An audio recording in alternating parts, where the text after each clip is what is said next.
Welcome to Novara Live. I'm Michael Walker, and on a very busy news day, I'm joined by Ash Sarkar. Ash, how are you doing? I'm very well. You're right. It is a busy news day. Let's just keep my fingers crossed that I can remember who's prime minister of where, and we'll get through it. I have I have so much faith in you, Ash. Coming up tonight, I have an interview with Séamus Malekafzali, of course, about Iran and Israel's conflict entering day 4. Also, there have been some similarities between media this weekend in the West and media before the Iraq war. Is consent being manufactured for regime change? And finally, we'll be discussing Keir Starmer announcing a national inquiry into grooming gangs as Louise Casey has released her report into the scandal. Do stay tuned for all of that. And before we get going, thank you to everyone who has signed up to back our work over the weekend. You really do make all of this possible. We're so close to our targets. We wanted 1,000 new monthly subscribers. We're very, very close, almost there. If you want to help get us over the line, head to novaramedia.com/support. As ever, make sure to let us know your comments in the YouTube chat, or you can tweet us on the hashtag Novara Live. One more announcement, one more piece of housekeeping before we get going. We have got a very exciting event coming up next Wednesday. My colleague Aaron Bastani will be live and in conversation with the French left-wing leader Jean-Luc Mélenchon for an episode of Downstream IRL, one of the most significant left-wing politicians in Europe, and that will be held at Earth Theatre in Hackney. There are some tickets left, but they're going fast, so do snap those up while you have the chance. The link to those tickets is in the description. This was the moment Israel bombed Iran's state TV channel just before we came on air. آنچه که ملاحظه کردید، صدایی که شنیدید، فضای غبارآلوده استدیو.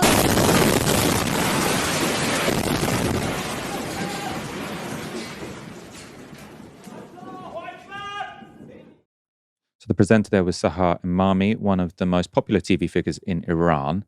And according to Al Jazeera, before the Israeli missile hit, she was saying, listen, what you hear is the sound of the aggressor. You hear the sound of the aggressor attacking the truth. And then the bomb lands. This is Iranian journalist Yunus Shalou standing outside the burning Press TV building just a short while ago. It's not yet known how many journalists have been injured or killed in the blast.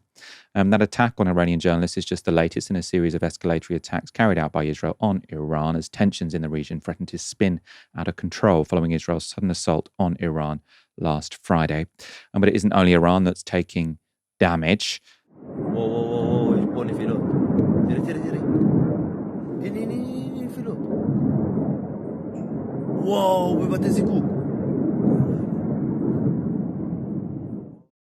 That was the moment that what appears to be 2 Iranian ballistic missiles hit the Israeli port city of Haifa last night, causing a large fire.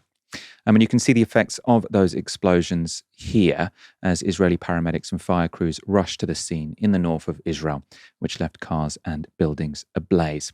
Iranian missiles also hit an oil refinery in the port city, causing this fire and damaging Israel's central grid. And in Israel's major city, Tel Aviv, there were further strikes last night with multiple Iranian missiles managing to pierce the country's defensive shields, of course, including the Iron Dome and Arrow systems. Amongst the buildings damaged in the attack was the US Embassy in Tel Aviv, though there were no injuries to any personnel. According to Israeli media, 8 people were killed in last night's attacks, taking the total number of Israelis killed to 24 since last Friday morning. Around 600 people have been reported to be injured. Civilian casualties inflicted on Iran by Israel seem, however, to be much higher.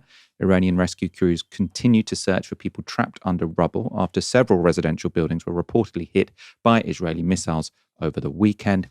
Israeli weapons also struck the Sharan oil refinery outside Tehran, causing this vast fire, as well as multiple explosions.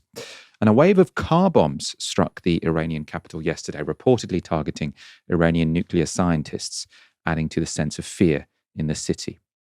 Israeli operatives have also been accused of sabotaging Tehran's water system, causing sewage water to flood the streets of the capital. Strikes have been spread widely across Iran. Israel has been continuously bombarding Tehran since it launched its attack in the early hours of Friday morning, but have also struck sites across the west of the country where Iranian nuclear facilities are located. The Israeli military says they are striking uranium enrichment facilities, nuclear scientists and high-level Iranian officials in an effort to stop the country building a nuclear bomb. Iran's response to Israel's attack has been mostly focused on Tel Aviv, where several military installations are located. Now, according to the Iranian government, over 200 people have been killed since Israel began the war at the end of last week, and many of them were civilians, with dozens of women and children reported killed in the attacks. More than 1,400 Iranians have been injured. Yet Israel is trying to make the argument that its strikes are precise and targeted. Of course, we've heard that before, making its approach to warfare more civilized than the Iranians' strategy, who are accused of indiscriminate attacks. Some Israeli government ministers haven't quite been able to keep that pretense up, though. Earlier today, Israel's defense minister, Israel Katz, posted this: "The arrogant dictator from Tehran has become a cowardly murderer who fires targeted shots at the civilian home front in Israel to deter the IDF from continuing the attack that is collapsing its capabilities. The residents of Tehran will pay the price, and soon." Katz later backtracked on that statement, perhaps after someone pointed out that he was threatening a war crime, saying instead that he only wanted to displace Tehran civilians, which I think is potentially also a war crime. Israel has also claimed military dominance of Iran. The Israeli Air Force has claimed to have gained full control over Tehran's airspace, with over 100 missile launchers destroyed. But what is also known is that Israel doesn't have the firepower on its own to destroy Iran's most fortified nuclear facility. The Fordow uranium enrichment facility is buried deep in a mountainside near the city of Qom, causing many to believe it could only be destroyed by a massive US bunker-busting bomb. Israel doesn't have that bomb, and so far the US has appeared reluctant to be drawn into Israel's war with Iran, at least sort of explicitly. Iran has also denied that it's seeking to build nuclear weapons, arguing instead that its enrichment facilities are aimed at developing nuclear energy. Iran is currently a signatory to the International Nuclear Non-Proliferation Treaty. Israel is not, and its stock of nuclear weapons is an open secret. But in response to Israel's attacks, Iran has now said it is preparing to leave that non-proliferation treaty in a move that will likely raise the temperature of the region even further. The justification, at least publicly, for Israel's attacks on Iran is that they say the country would have built a nuclear weapon imminently. It's not clear what the basis of that claim is, though. Israeli Prime Minister Benjamin Netanyahu appeared on Fox News last night. Why did you launch this operation now? Because we were facing an imminent threat, a dual existential threat. One, the threat of Iran rushing to weaponize their enriched uranium to make atomic bombs with a specific and declared intent to destroy us. Second, a rush to increase their ballistic missile arsenal into the capacity that they would have 3,600 weapons a year, new weapons within 3 years, 10,000 ballistic missiles, each one weighing a ton, coming in at Mach 6, right into our cities, as you saw today. And then in 6 years, 20,000. That's no country can sustain that, and certainly not a country the size of Israel. That's quite a series of claims. First, that Iran would go from having no nuclear weapons to suddenly producing several. And second, that the country would be making more than 3,500 ballistic missiles a year within 3 years. Now, according to US estimates, Iran's entire arsenal of ballistic missiles was only around 3,000 before this weekend's attacks. So do Netanyahu's claims accord with US intelligence? Well, apparently not. Less than 2 months ago, the new director of national intelligence, Tulsi Gabbard, testified on Capitol Hill, saying that everything had been suspended since 2003 and had not restarted, that the nuclear program had not been restarted by the Iranians. So did something change from end of March until this week? Was the U.S. intel wrong? The intel we got and we shared with the United States was absolutely clear. Was absolutely clear that they were working in a secret plan to weaponize the uranium. They were marching very quickly. They would achieve a test device and possibly an initial device within months, and certainly less than a year. That was the intel we shared with the United States. I think we have excellent intel in Iran. I think we've proven that. And that is something that we couldn't possibly accept Whether it would be 6 months or 12 months or 13 months is immaterial. Now, Israel, to be fair, does clearly have good intel when it comes to Iran, which is why they've been so successful at taking out top military commanders. But I suspect Netanyahu was lying here. I don't see why the Americans would have the intention or the motive to understate Iran's nuclear ambitions. And if the United States said just a few months ago that it wasn't pursuing nuclear weapons, and sort of for them to have been siding with her, it doesn't make any sense whatsoever. I mean, and Netanyahu, we know, is a sort of professional liar who likes to lie to justify bombing civilians and bombing journalists, as we've seen today. To get an update on where the conflict stands, though, very complex over the weekend, I spoke earlier to journalist and friend of the show, Séamus Malekafzali. Since then, there have been multiple different missile barrages by Iran every single night against Israel, mostly focused against Tel Aviv, even Haifa, using larger warheads, much more targeted towards places like oil refineries, power plants. The Ministry of Defense inside Tel Aviv was struck the first night. This kind of destruction has never been visited upon Israel before by Iranian missiles, even in the last times in which hundreds of ballistic missiles were fired, drones were fired, all those different times. Buildings are being destroyed inside Tel Aviv, people being trapped under the rubble. There is definitely a feeling that things have changed, and they've changed pretty severely. You've said that Israel hasn't sort of been struck by this, I suppose, ever by Iran. At the same time, it does feel like Israel probably has the upper hand when it comes to sort of the ballistic missiles and the strategic bombers they have at their disposal. I mean, what's your assessment of how both militaries, I suppose, will be thinking about the first few days of, well, can we call it a war now? I suppose we can. When Iranian military leaders talk about the fact that, this is only a fraction of our abilities, we have many more ballistic missiles in tow, I believe that to be the case. There's probably thousands of ballistic missiles in their arsenal, but this kind of large-scale barrage day after day is not sustainable on Iran's part. When Israel runs out of interceptor missiles, when it runs out of rockets, it can always go to the United States for that kind of help, and it will willingly give up any amount that they want. Iran does not have those kinds of relationships with Russia or China. It exports those weapons to Russia, for example. The Yemenis, the Houthis, had discussed them adopting a different strategy where they would fire a limited number of missiles like they were doing, which is more sustainable. But if Israel is hitting you with all that they have constantly, that strategy isn't a sure thing. What are they hoping for then? Because I mean, it seemed, and the way sort of we were discussing this on Friday on the show, is that Iran is in quite a weak position here, and Israel is, I suppose, trying to, take out as much of the regime as they can, while the axis of resistance is much less powerful than it once was. Does Iran seem helpless to some degree, or do you think they do have sort of some ability to enforce their terms in this dispute?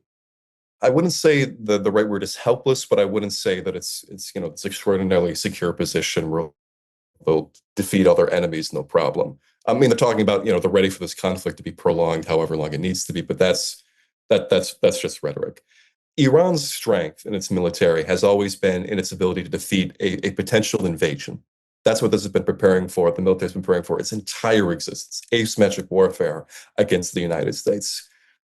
If it gets to that point, God forbid, if it gets to that point, that is where its power can be extended. But if it remains in this holding pattern, where Iran is just continually pounded by airstrikes until, what they're discussing is like a Dahiya doctrine style attack on Tehran, that is a very difficult position for the government to be in. There is no easy way out of that when the only major target of the West this whole time has been Iran.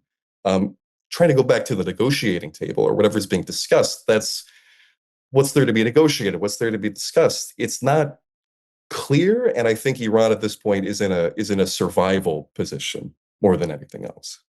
What's your read on Israel's war aims? I mean, I suppose they keep flitting between saying what we want to do is damage their ability to generate nuclear weapons.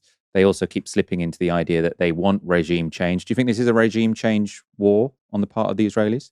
I go back and forth on that. I think their main intention right now is just spreading chaos, in addition to degrading the Iranian military and its nuclear program. When they talk about, or they speak casually about wanting to kill the supreme leader or to assassinate him, and there's no successor in place, and there's no real opposition leader abroad that could take the reins in the same way that Khomeini took the reins after the Shah. The intent is to just keep the Iranian government fighting off potential protests or uprisings or different rebel groups, opposition organizations, keeping it occupied with things that are not a unified front against Israel and the United States.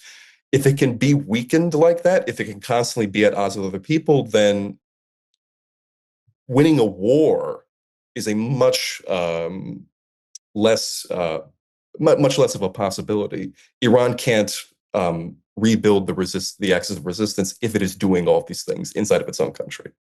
You were sort of talking about internal struggles in Iran. That is now a talking point, I suppose, among Western commentators, and you are hearing it from the Israelis as well. They're saying the Iranians should rise up against their tyrannical leaders.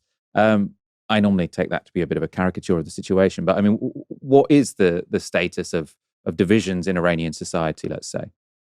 I mean, there are ethnic divisions that can be exploited here. There are, Kurdish rebel organizations, Baluchi rebel organizations that are already taking advantage of the situation. But I really do need to emphasize this, and I'm not even saying this as bluster. I saw not a single protest against the Iran government up until this point. And I've been watching opposition channels throughout this process.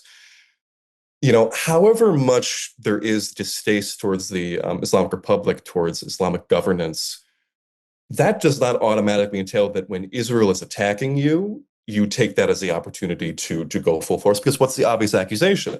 You're listening to Benjamin Netanyahu, you're listening to the United States, and you're doing their bidding. That is not good policy in a country that is historically very distrustful towards these countries, regardless of its opinion about the government. I think if they go forward with assassinating Khamenei, they know that if anything else, would maybe cause something, because that's the top dog being taken out. But even then, that's not a guarantee of anything. That's when they immediately preemptively go on about setting up Starlink, contacting Elon Musk, making sure that people could organize a coup or rise up. It's wish casting. They're desperate for this thing to happen because then this war can have like a moral dimension to it instead of what it is, which is the de-development of a country. Let's talk about the reality when it comes to Iran's nuclear program. Obviously, the line from Netanyahu is this war is to stop this tyrannical, insane regime getting nuclear bombs, because as soon as they got nuclear bombs, they would threaten the whole world. And so Israel are doing us a favor. What is the reality when it comes to Iran's nuclear ambitions? I mean, when Iran entered into a nuclear deal with the United States, it maintained civilian levels at around 3%, 3 to 4%. When America left the deal, they ramped up that production, that uranium enrichment to 20%, then to 60% where it is now. That's still below weapons grade. But the point is to bring the United States back to the negotiating table, which it did, though that didn't end up obviously being a good thing. The reality is that, Khamenei, the supreme leader, is the primary obstacle to Iran getting a nuclear weapon. That fatwa banning the production of nuclear weapons has always been the main thing here. One of the nuclear scientists that was assassinated, Feridun Abbasi, spoke about an interview last month where he said they've had this technology to build a weapon for something like 15 years, and they never received the order to do so. And he clearly spoke with a level of disappointment that he, as a nuclear scientist, could not achieve this massive thing for the nation. So, generals are continually talking about the fact that even under these circumstances, they won't produce a nuclear weapon, even though public opinion in the country is now rapidly going towards, we need a nuclear weapon now. But I don't think the Iranian leadership is going to do that, at least not at the moment. Israel is now saying it has full control over Tehran's airspace. First of all, I suppose, do you believe that claim? And second, if so, what would be the significance of that?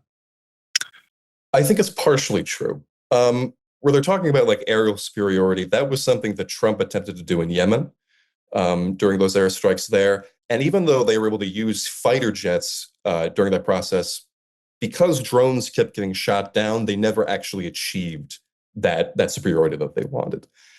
It's a kind of a similar thing here. The IDF regularly says that they've already achieved something well before they've actually done it, to create a sense of progress. So fighter jets, Iranian fighter jets can't do anything against an Israeli fighter jet. We can just put that out there. But consistently, aerial defenses are shooting down drones and missiles. There's videos to this effect. So while it can fight off, a large percentage of what's happening, just before we recorded, they struck the state TV building, no problem.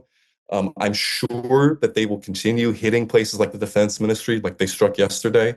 The important things, right? The major assassination operations, major strikes on major buildings, that's still possible for the IDF. And there's no real opposition against that from the military, things that they're able to do, I should say. Finally, let's look at the sort of international situation. You said earlier in the interview that sort of Israel can rely on the United States for support. Will it need that support? Obviously, it will need the support in terms of American military aid and the Americans supplying them with weapons. But do you think the Americans will have to actively get involved, or do you think Israel feels that it is in a strong enough position to achieve its war aims, whatever they are, on its own? It can't achieve what it needs to on its own, at least from the Israeli side of things. They need bunker busters if they want to destroy the Iran nuclear program. They need bombers. They need things that only the U.S. military has and doesn't hand out that easily. It needs U.S. soldiers to die instead of Israeli soldiers. It needs U.S. defense systems that it can send to Israel. It needs all those things, and that's why it's going so quickly to getting Trump into the war with full force. It can do a lot against Iran, but it can't affect the total collapse of the state without American assistance. It can do that kind of thing in Gaza and in Lebanon. It can't do that in Iran. It can get close, but it can't achieve that total collapse that it so desperately wants. If you've been paying attention to Western media this weekend, and if you have a long memory, you might have become aware of some scarily familiar framing. This was Israeli ambassador to the UK, Tzippi appearing on GB News. This is exactly the difference between Israel and Iran. Israel is targeting only the military targets, while Iran is aiming to hurt our civilians, our people. Look, yesterday I was devastated really to hear about a mother and a daughter that got killed in one of our cities in the north. And then we heard about more casualties being caused and more children that got killed yesterday from Iran's attack. My own parents, they live in a city that was attacked yesterday by the ballistic missiles of Iran. And I want everyone who are listening to us, whether you are in Manchester, in Liverpool or in London, to know Iran developed a ballistic missile program that can get to London, that can hurt your communities. We could have seen the same damage happening in Europe. And this is part of, why should a regime that is kilometers away, thousands of kilometers away, should develop a nuclear program together with a ballistic missile program with a range to go all the way to Europe? Now, those claims went completely unchallenged by Camilla Tominey. And they're completely false. So back in January, The Telegraph reported that Iran was secretly building missiles that could hit Europe. That article was based on leaks from the National Council of Resistance of Iran, an anti-regime organization based in Paris. But even those reports only claim that a missile capable of traveling 3,000 kilometers was being developed, a good 2,000 kilometers too short to reach London.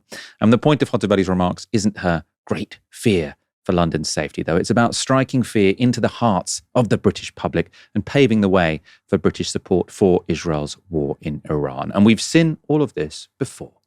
Any country on the face of the earth with an active intelligence program knows that Iraq has weapons of mass destruction, which could be activated within 45 minutes, including against his own Shia population. The choice is his. And if he does not disarm, the United States of America will lead a coalition and disarm him in the name of peace. That was Donald Rumsfeld, Tony Blair, and George W. Bush making the bogus case for regime change in Iraq. And that's, of course, a war that's thought to have killed up to 1 million people. And I suppose if you sort of count the chaos it caused in the region, potentially many more. Hoteveli's message of imminent nuclear threat to Europe was also echoed by Israel's former Prime Minister Naftali Bennett, who posted this.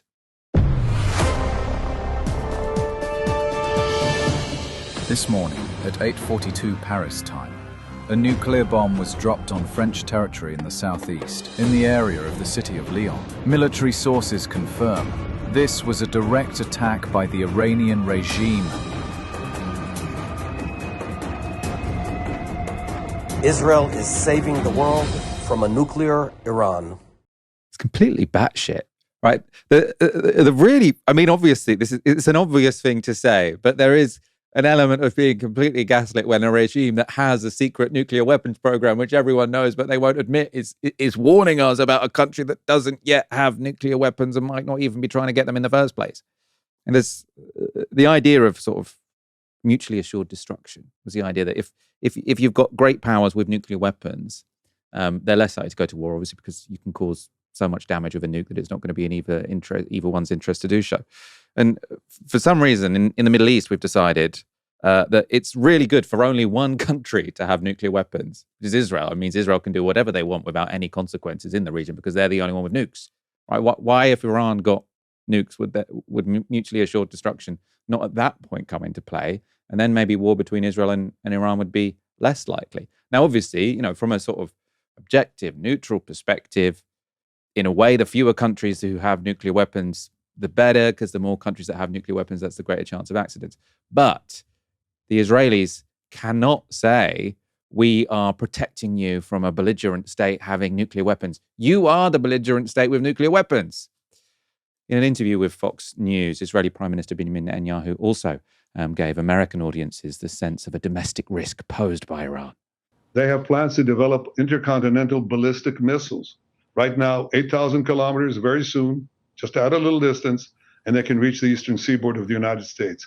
These people who chant death to America, try to assassinate President Trump twice, killed 241 of your Marines in Beirut, killed and injured thousands of American soldiers in Afghanistan and Iraq, try to bomb a restaurant in Washington, D.C., chant death to America, burn the American flag. Do you want these people to have nuclear weapons and the means to deliver them to your cities? Of course not. Yeah. So we're defending ourselves, but we're also defending the world. Now, that claim that Iran was behind 2 assassination attempts on Donald Trump is pretty bizarre, and it seemed to fall apart under even the gentlest of journalistic probing. You just said Iran tried to assassinate President Trump twice. Do you have intel that the assassination attempts on President Trump were directly from Iran? Through proxies, yes. Through their intel, yes. They want to kill him. Look, he's enemy number one. He's a decisive leader. He never took the path that others took to try to bargain with him in a way that is weak, giving them basically a pathway to enrich uranium, which means a pathway to the bomb, padding it with billions and billions of dollars. He took up this fake agreement and basically tore it up. He killed Qasem Soleimani. He made it very clear, including now, you cannot have a nuclear weapon, which means you cannot enrich. He's been very forceful. So for them, he's enemy number one. We've got the intel via proxies. I mean, then he just makes an argument that Iran have reason not to like Donald Trump. And boy, do Iran have a lot of reasons not to like Donald Trump, right? Iran signed in good faith a nuclear agreement with Obama. When people say there is a threat of Iran getting nuclear weapons, if that is the case, the only reason it is the case is because Donald Trump ripped up a nuclear agreement that was working perfectly fine. So Iran, in good faith, and actually there was lots of division in Iranian society about this. It was sort of a big win for, I suppose, the moderates, who had to exert a lot of political capital to get this agreement across the line. And then a new American president comes in, it's completely ripped up. The most aggressive sanctions sort of ever imposed on the country, collapsing the economy. And now, suddenly they're the enemy because they restarted their nuclear program when it was the Americans that ended the deal that would have controlled it. Even so, however ridiculous what Netanyahu is putting forward, the hawks in The United States are beginning to gather. This was Republican Senator Ted Cruz on Fox News. Senator, do you want to see regime change? Do you think that happens soon? And what would the future look like in that regard? Look, I think it is very much in the interest of America to see regime change. I don't think there's any redeeming the Ayatollah. He is filled with hatred. 2003 all over again. Terrifying stuff. When has regime change gone well? Even if you don't like the Ayatollah, when has regime change gone well? I suppose Israel much prefers having a failed state with an endless civil war and millions of people dying than having a united, coherent state that wants to challenge Israel, right? So you point to Libya, you point to Iraq, you point to Syria. That's not going to be persuasive to Israel because they're like, oh, that's great. We prefer having these failed states. Failed states are a block to Arab unity. Obviously, Iran not an Arab state, but a block to unity among our enemies.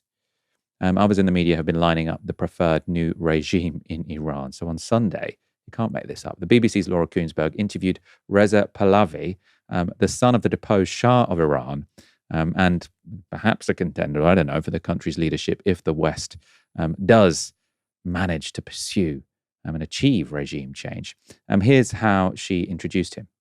The brutal regime in Iran is not, of course, the same as the Iranian people. Opposition in that country has been repressed for many years. Women forced to cover their hair, political critics jailed, and same-sex relationships banned, while the economy is in terrible shape. You might remember back in 2022, the frustrations of many thousands of people who took to the streets were met with force. So might this be a moment for those who want to overturn the regime? Reza Pahlavi is the son of the former Shah of Iran, and he told us this morning it's time for the population to rise up. We have to be clear, the Iranian government does not represent the Iranian people. This is an oppressive, undemocratic regime. Who does represent the Iranian people? Aha, the son of the Shah. We'll get on the son of the Shah. He's the person who can tell us what Iranians really think. He went on to say something that I think, no Iranian will agree with. Well, not many of them, which is that it's actually great that Israel is bombing us because maybe that will bring forward the collapse of the regime. So obviously people I follow on Twitter sort of from all different sides of this debate. So people who are, supportive of the opposition in Iran saying this is, even for this guy's sort of self-interest, going on TV and saying it's great that Israel is bombing Iran is not going to help you get back to power. Ash, are you getting some deja vu when it comes to the coverage of this conflict and the run-up to the Iraq war? It is difficult to think of a class of more historically ignorant people than Westminster's elite journalists. Getting the son of the Shah of Iran onto your Sunday morning politics show would be a bit like getting a descendant of General Pinochet on to talk about how awful the state of modern Chile is.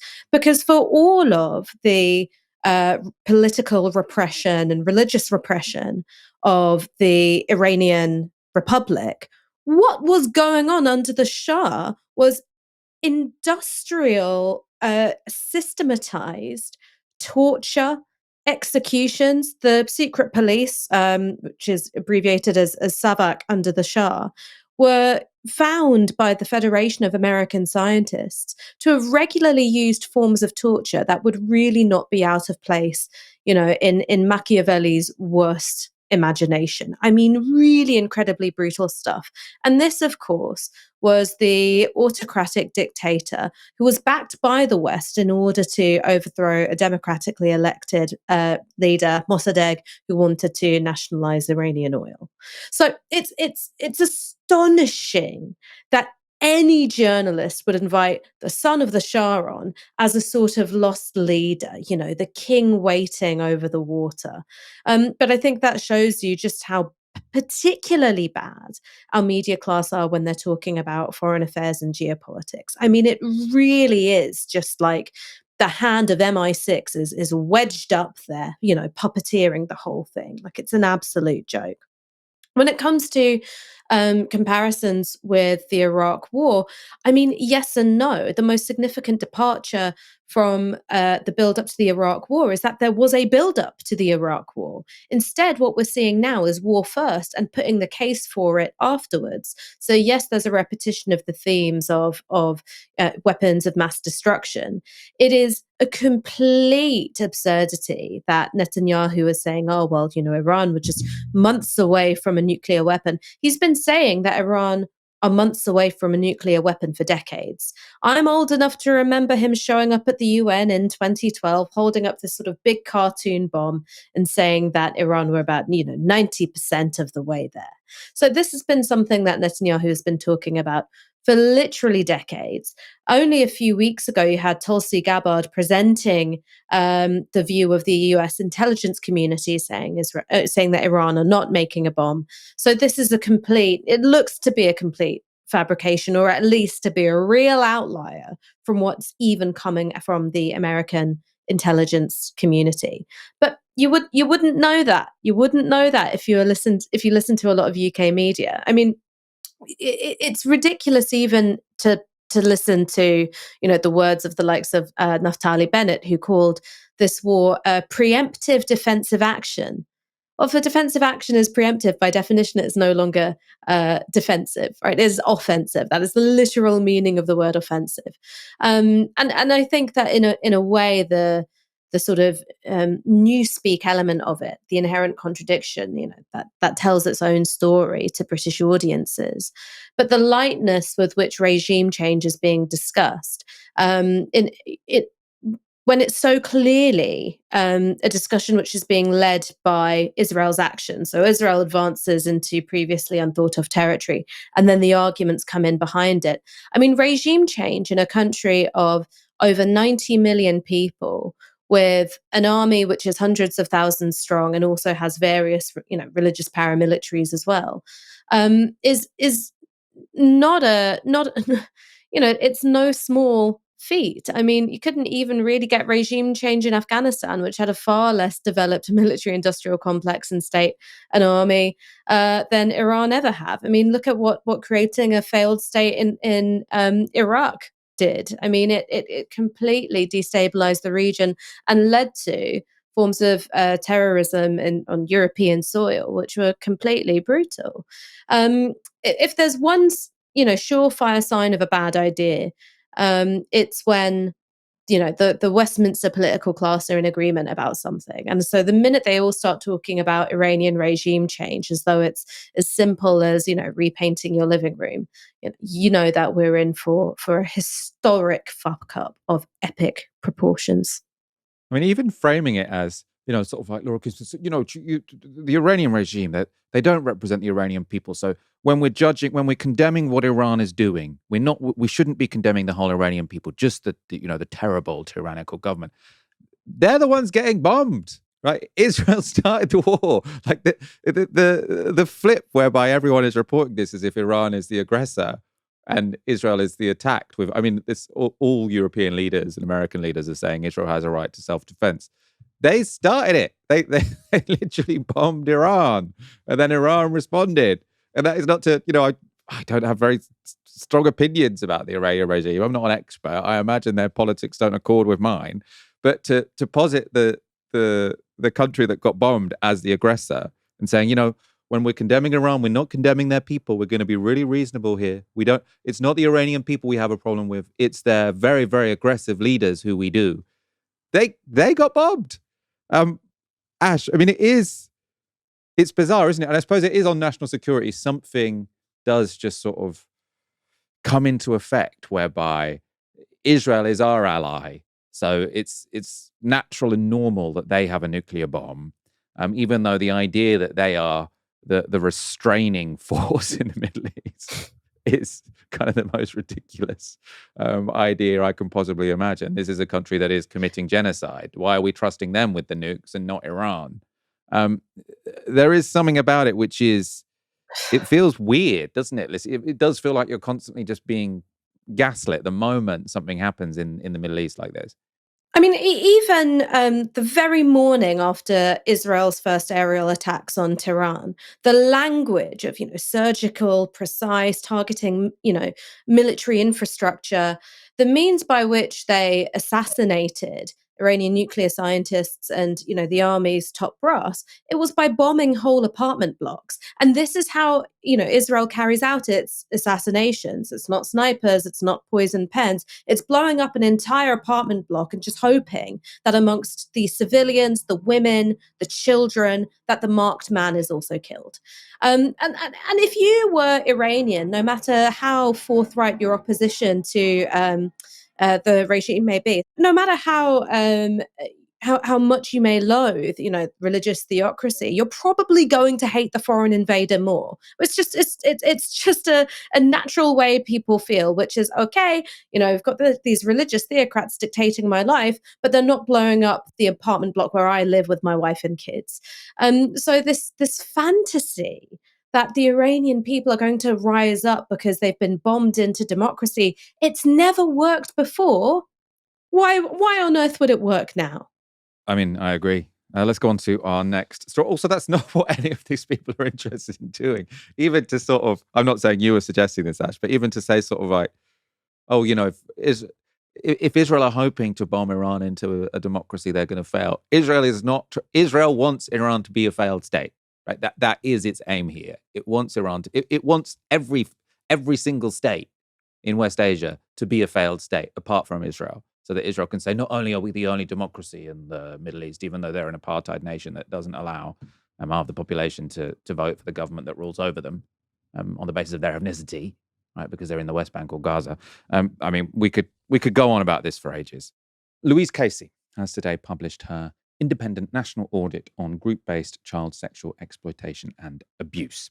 The audit was requested by Keir Starmer after Elon Musk brought the issue of grooming gangs to the forefront of political debate in Britain. That was at the start of the year, as you probably remember. Now, at the time, Starmer resisted calls for a full national inquiry into the scandal. He said enough inquiries had already taken place. We should just implement their recommendations. However, after Louise Casey came to the conclusion that we do in fact need another national inquiry, the government has committed to a full statutory inquiry. So that will be on the way. Home Secretary Yvette Cooper laid out some of the findings of the Casey report today in the Commons. The audit describes victims as young as 10, often those in care, or children with learning or physical disabilities, being singled out for grooming precisely because of their vulnerability. Perpetrators still walking free because no one joined the dots, or because the law ended up protecting them instead of the victims that they had exploited. Deep-rooted institutional failures, stretching back decades where organisations who should have protected children and punished offenders looked the other way. And Baroness Casey found blindness, ignorance, prejudice, defensiveness, and even good but misdirected intentions all played a part in this collective failure. And on the key issues of ethnicity that I'd asked her to examine, she has found continued failure to gather proper, robust national data, despite concerns being raised going back very many years.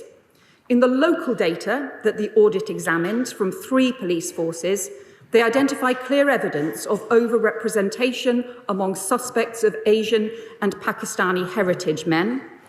And she refers to examples of organisations avoiding the topic altogether for fear of appearing racist or raising community tensions. Louise Casey's audit is 197 pages long. It was published at 4 p.m. today, so I can't claim to have read it all, but I have read the executive summary on the question of ethnicity, which is why this issue has become so contentious. Louise Casey says this: our collective failure to address questions about the ethnicity of grooming gangs has dominated political and institutional focus, with energy devoted to proving the point on one hand or avoiding or playing it down on the other, and still with no definitive answer at the national level. Despite reviews, reports and inquiries raising questions about men from Asian or Pakistani backgrounds grooming and sexually exploiting young white girls, the system has consistently failed to fully acknowledge this or collect accurate data so it can be examined effectively. Instead, flawed data is used repeatedly to dismiss claims about Asian grooming gangs as sensationalized, biased, or untrue, This does a disservice to victims and indeed all law-abiding people in Asian communities and plays into the hands of those who want to exploit it to sow division.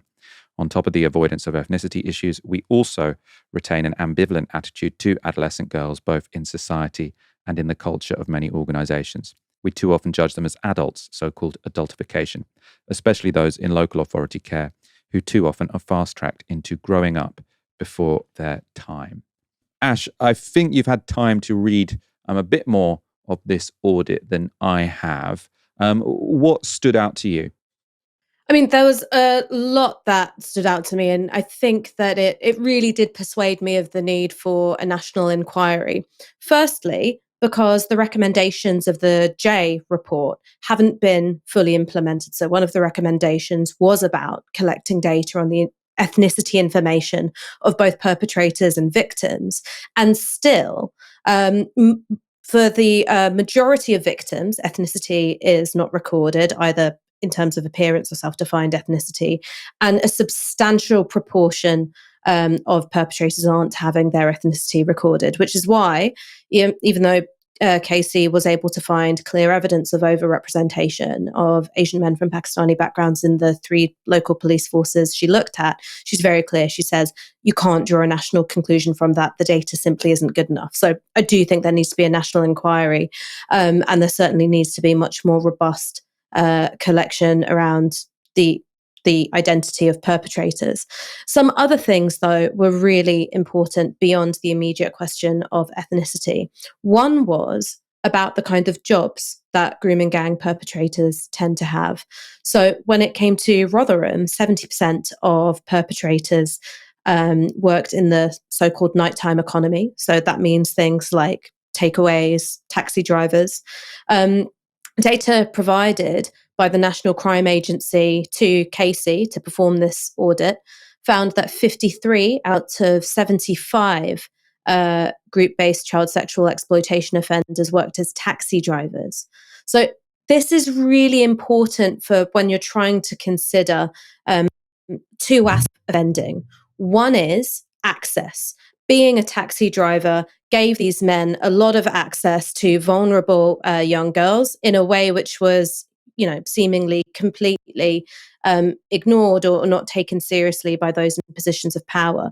The kinds of activities included, these taxis picking up their victims from care homes, places where they were supposed to be protected from child abuse and neglect, but it seemed to indeed put them more at risk.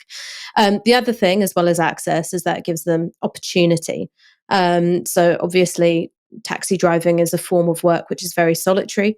There's also, very few female peers around. So that's really important for when you're thinking about how is it that men are able to abuse uninterrupted by those around them. One of the things which really amplifies the risk is a lack of women.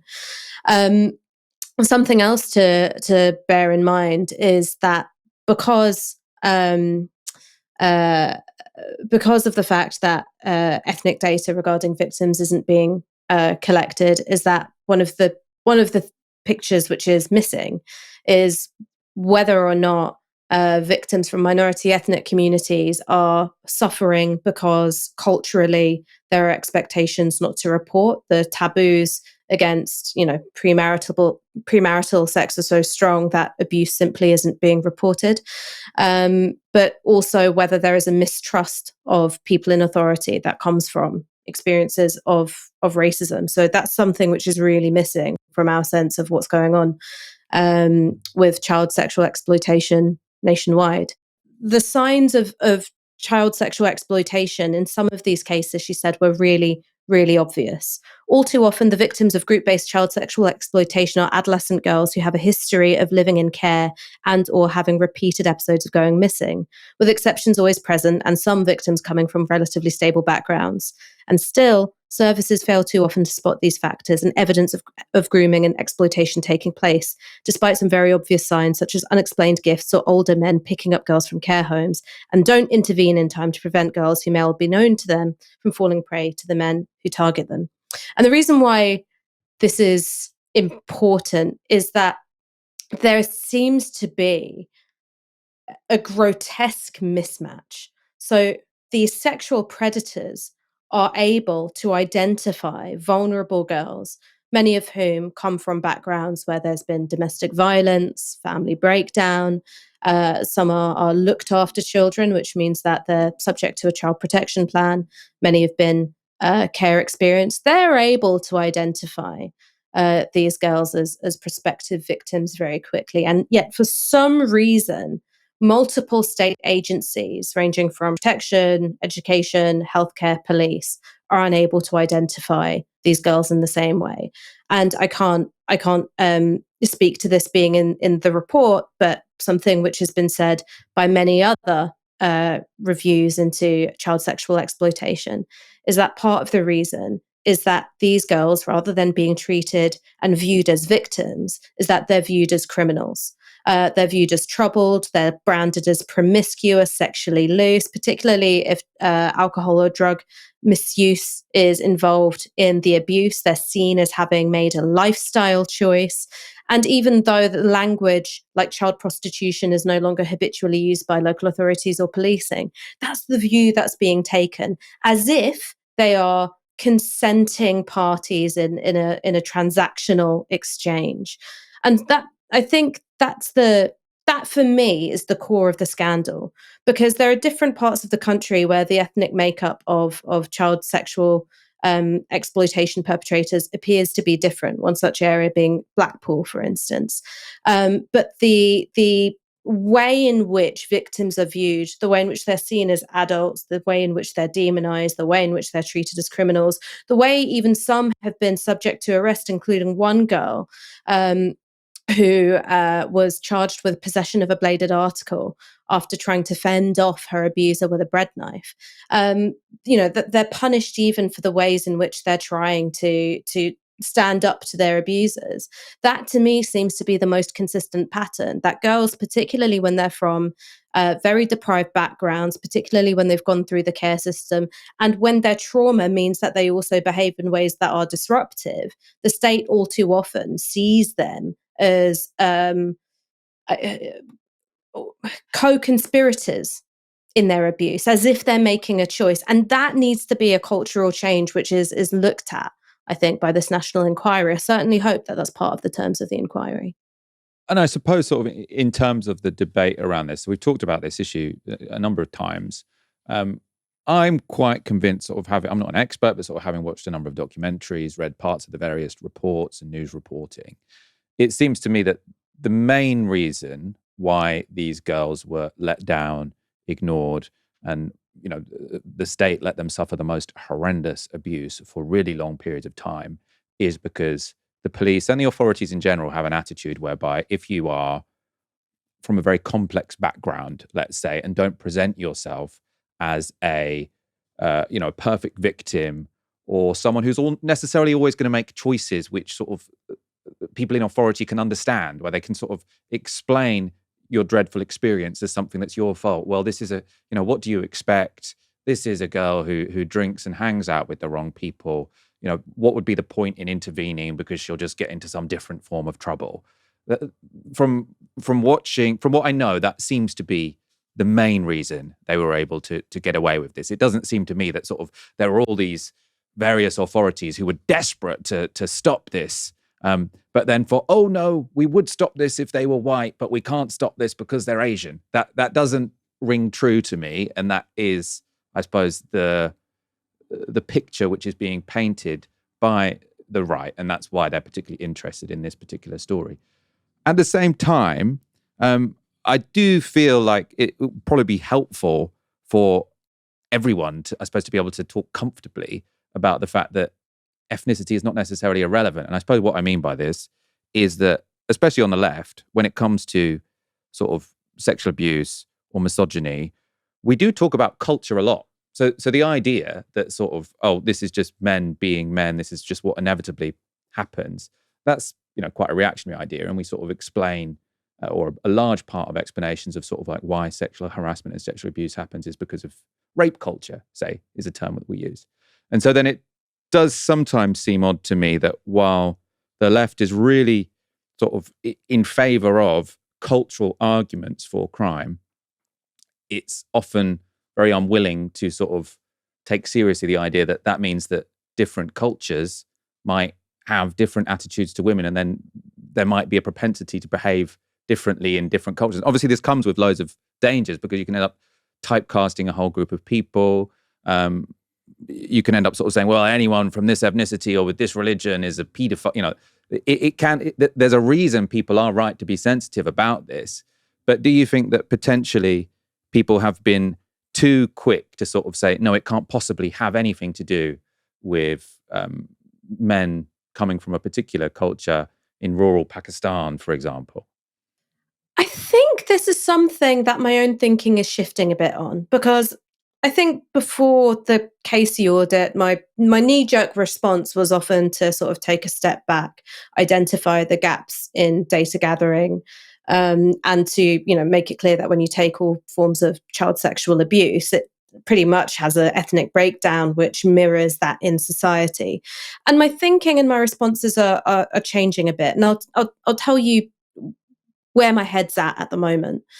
The first thing, and this is from the Casey audit, is that she writes that 2/3 of suspects offended within groups, but the groups were unsophisticated and informal, based largely on pre-existing relationships, mainly being brothers or cousins.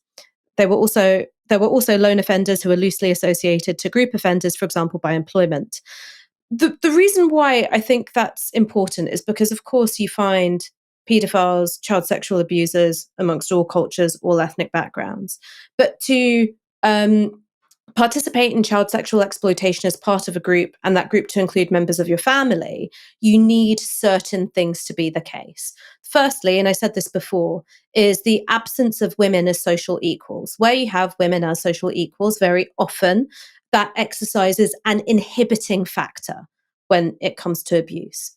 The second thing is that if you and your brothers or your cousins are participating in the same, horrendous acts of child sexual exploitation, it means that you've got something of a shared worldview, something which all abusers have is a story in their head of why this victim doesn't deserve respect, protection, their bodily autonomy and integrity being safeguarded.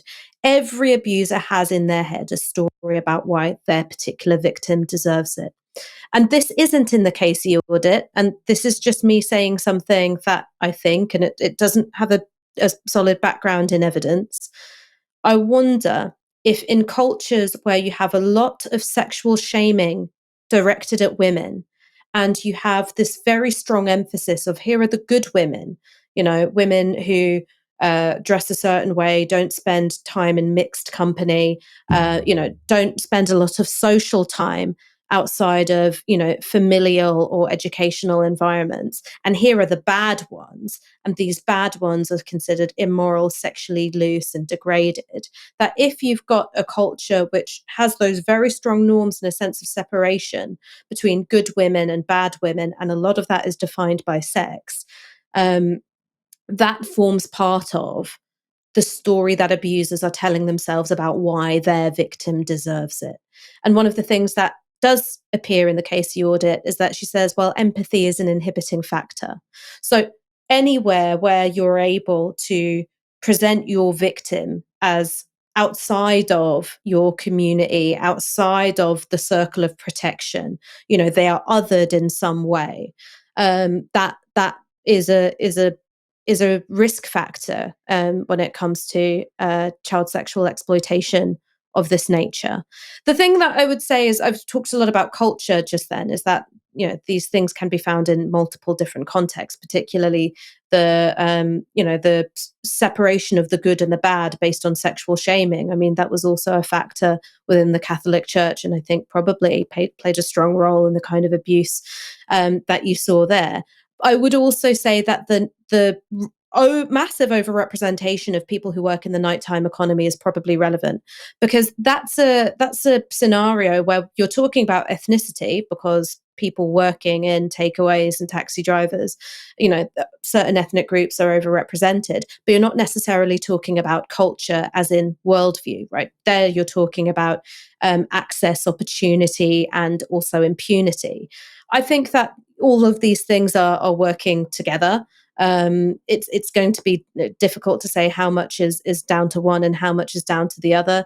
The thing that I would caution against is reading when the minute you see ethnicity listed as part of an offender's characteristics, is then saying that ethnicity played a causal factor. When it came to, for instance, Rolf Harris or Jimmy Savile, the men who were picked up by Operation Yewtree, I mean, to the best of my knowledge, all white British. That's not offered as an explanation for why they did the things they did. Similarly, when you look at child sexual exploitation in London, you tend to see different patterns in terms of ethnicity, both in terms of offenders and also victims. But we tend not to look at that through an ethnic lens. So I think that there is some useful information to be drawn from recording ethnicity of both offenders and victims, and I think that should be done in all cases. But that's not necessarily going to be the explanation. And I would always caution people at looking at race as the sole explanation when there are these other factors, as I've said.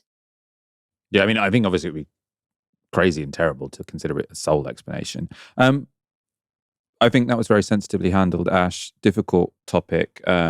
Presumably we're going to be talking quite a lot more about this, especially the National Inquiry will presumably unearth quite a lot of information as to exactly what has gone on. Let's wrap up there. Thank you so much for joining me, Ash. Thank you. And if very, very quickly, if I could add just one last thing. Please do. The National Inquiry will be important, not least because hopefully it will be looking at places which haven't received as much attention. Having had a look at some of the reporting that's been done by excellent local journalists in Blackpool and local councillors who've been sounding the alarm on it, Blackpool has a disproportionately high number of its children living in deprivation, who are in the care system, and also quite a high number of what's called MAPA offenders, so offenders who are subject to some sort of public protection plan, disproportionately living in Blackpool as well. And there have been many people who for a while have been trying to sound the alarm on child sexual exploitation in Blackpool. So far, that's not hit the headlines in the same way as Rotherham or Rochdale or Telford, but it is the sort of place which really should be looked at in a national inquiry. Well said again. Let's wrap up there. Come back tomorrow for another live stream from 6 p.m. For now, you've been watching Novara Media. Good night.